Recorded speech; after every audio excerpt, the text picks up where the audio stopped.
Hi y'all, it's been a little while since I've been with you. It's been a busy summer here in Louisiana, and it is hot in Louisiana in the summertime. Hair is up off my neck, and it'll be that way for the next few months. But I'm back, and I wanted to tell you about something that happened a few weeks ago. I was on my way to the store, pulled up at a very busy intersection, and in the middle of that intersection with several lanes going every direction was a tiny baby bird who was trying to learn how to fly and had gotten himself out in that middle of that intersection. Well, if you know me, you know what happened next. I pulled off the road immediately, jumped out of my truck, ran out with my hands raised and said, "Stop." I stopped traffic, and they stopped while I scrambled around and caught that baby bird. I was able to take him well off that scorching hot pavement, out of the hot Louisiana sun, and put him down in the grass where he could, well off the road, where he could get a minute to recuperate and then fly. His mother and daddy were flying around up above me, just squawking. It was such a treat to get to do that. Now I want to show you something. See this? And this one? This is my favorite. See that? Isn't that beautiful? Listen, it's made out of sheet metal. Years ago, I was at my husband's office, and one of his men came walking in, set several of these down on my desk. And he said, "I made these out of the scraps." When the sheet metal men fabricate ductwork, whatever they cut off, they just let fall to the ground, and eventually it's swept up and put in the recycle bin. It's really not worth anything unless you have a very creative eye. Unless you have great skill. And Tim Smith, who now has his own company, Snaggletooth Fabrications in Blanchard, Louisiana, is just such a man. He saw those scraps and said, "I can do something with that."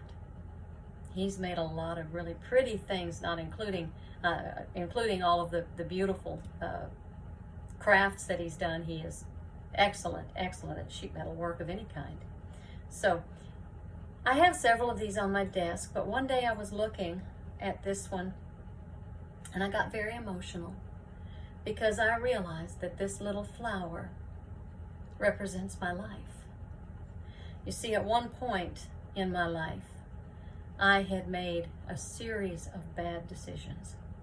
I came to know the Lord when I was 13. Best decision I ever made. But years later, in my late teens and early 20s, I made a series of bad decisions that left my life in shambles. I remember the day that I asked God why He was wasting air on me that someone else could breathe. I felt worthless. I felt like there was nothing I had that was worth offering anyone. Nothing God could do, but God saw something different. He looked down at the scraps of my life and He said, "I can do something with that." And He did. He rescued me from myself. He rescued me from myself. He set me free, and He gave me a life worth living. And I'm so very, very thankful. And He can do the same for you. As I drove away from that little bird that I rescued the other day, I thanked the Lord that I was there right on time. I said, "Thank You for placing me there, that I could be the one to rescue him." And I felt Him say, in my heart, I felt it so clearly, "You see, my eye really is on the sparrow." The book of Matthew tells us in chapter 10 that not a sparrow falls to the ground that He's not aware of it. And it goes on to say that we, being made in His image, are so much more precious to Him than the sparrows. So you see, He's watching. And whether we've made a mess of our lives or other people have made a mess of our lives, whatever the case is, He can take the scraps and He can make something beautiful. He can make something beautiful. I'm so thankful. I heard a song when I was about 14 that I heard years later sung by Anita Birdsong. I love you, Anita, and I'm praying for you and your family.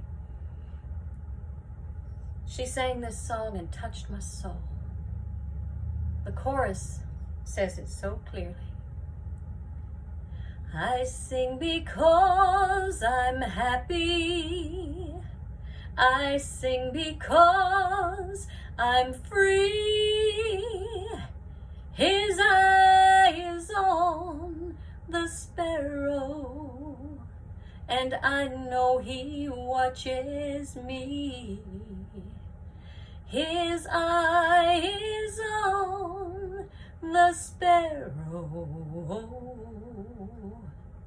and I know he watches me. He's watching you, and he cares. He loves you, and you matter. No matter what everything else is saying, and no matter what is going on in the world around you, you matter to a holy, gracious, merciful, loving God. Give him a chance in your life. You matter. Love you. See you next time.